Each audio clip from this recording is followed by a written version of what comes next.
Having a big ego doesn't mean that you are egoistic or arrogant or overconfident or you think that you're better than other people. Having a bigger ego means you have a very rigid personality or identity which you have accumulated over the years. So when we think about ego, we understand ego as like egoistic people are very aggressive or they pull down other people or they feel like they're better than others. This is what we think ego means. But on a spiritual path, or when spiritual teachers say that dissolve your ego, what they actually mean is you create a distance from your identity. Because ego is an accumulation of all the patterns you have gathered as a child till your adulthood.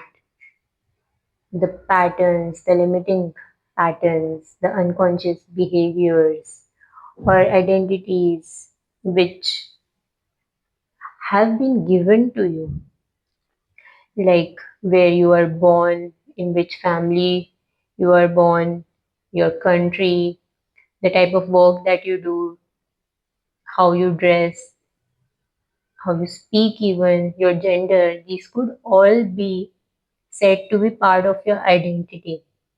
And when your identity becomes too rigid, you feel separate from others. Because when you connect to a human being, you are not able to go past that identity and connect with the actual human being.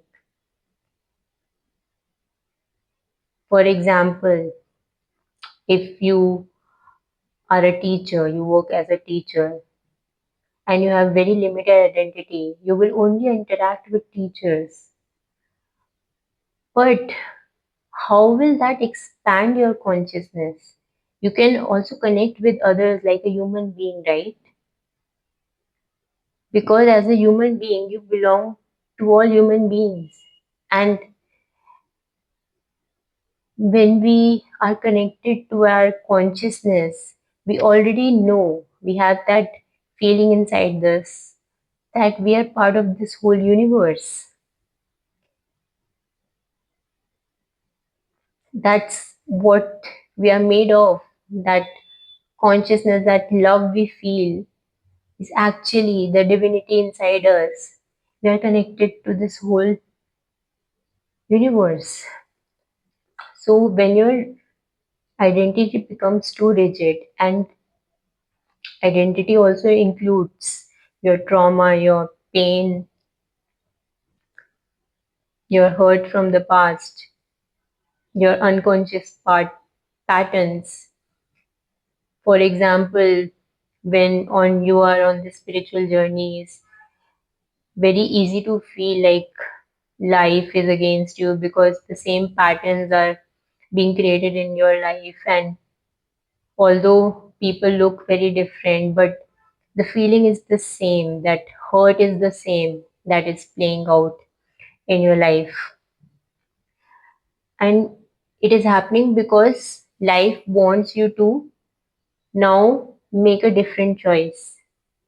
Go past that unconscious behavior or your limited identity and take a different action this time. Act differently now. So that is what breaking a pattern or making a whole new identity is, what people are calling shifting your identity. So this is what dissolving your ego means. Because if you have experienced a lot of trauma or pain in your life, you will have a lot of unconscious patterns or a rigid identity or ego. It doesn't mean that you are egoistic. in a sense, or you're arrogant, or no. It just means that you feel very separate from others because your ego has a very strong grip on you, or and you're not able to connect with that true self of yours, like that pure consciousness which is always inside you, which is untouched by any hurt or trauma. So that true self is untouched by any trauma, always.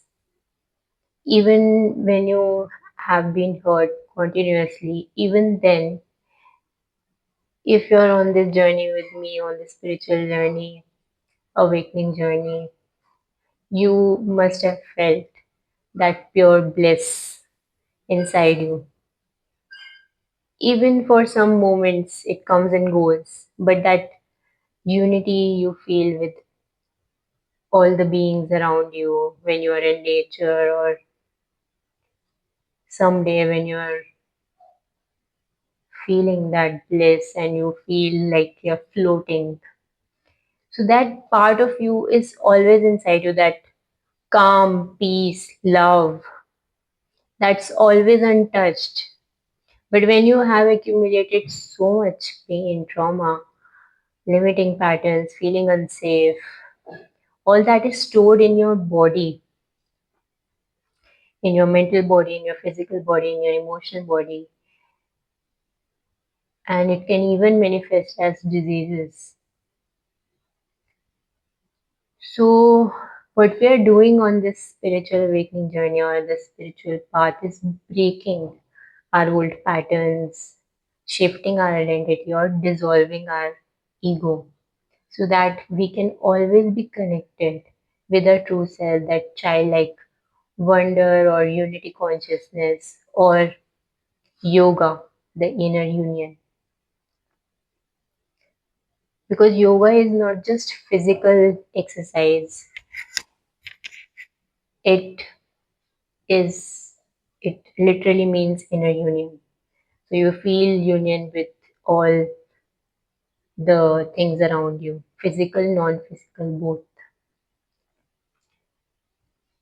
So it doesn't mean you dissolve your whole identity. It doesn't mean you have no identity. It just means you are conscious of it. You have a little distance and you are connected with your true self and you know who you are. You don't feel separate from others just because you have a different identity from them. Like if I'm an Indian and somebody is from America, I can still connect to them as a human being.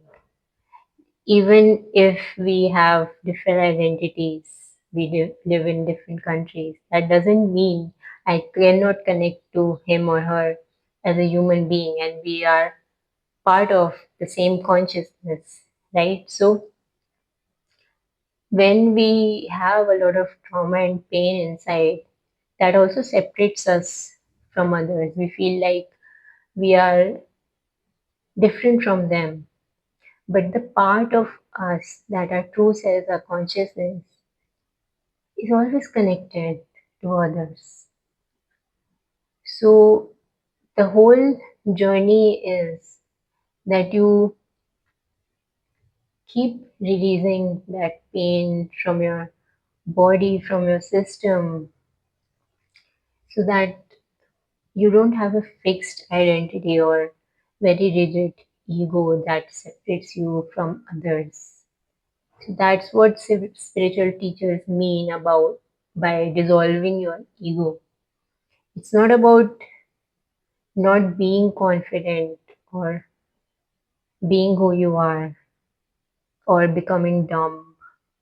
It means that you are being in the world, but you're not you still remember the part of you that is always within you, like that core part of you, that your true self or the divinity inside you. You're always connected to that part. So this is all for this video. Thank you for listening. Love you. Bye.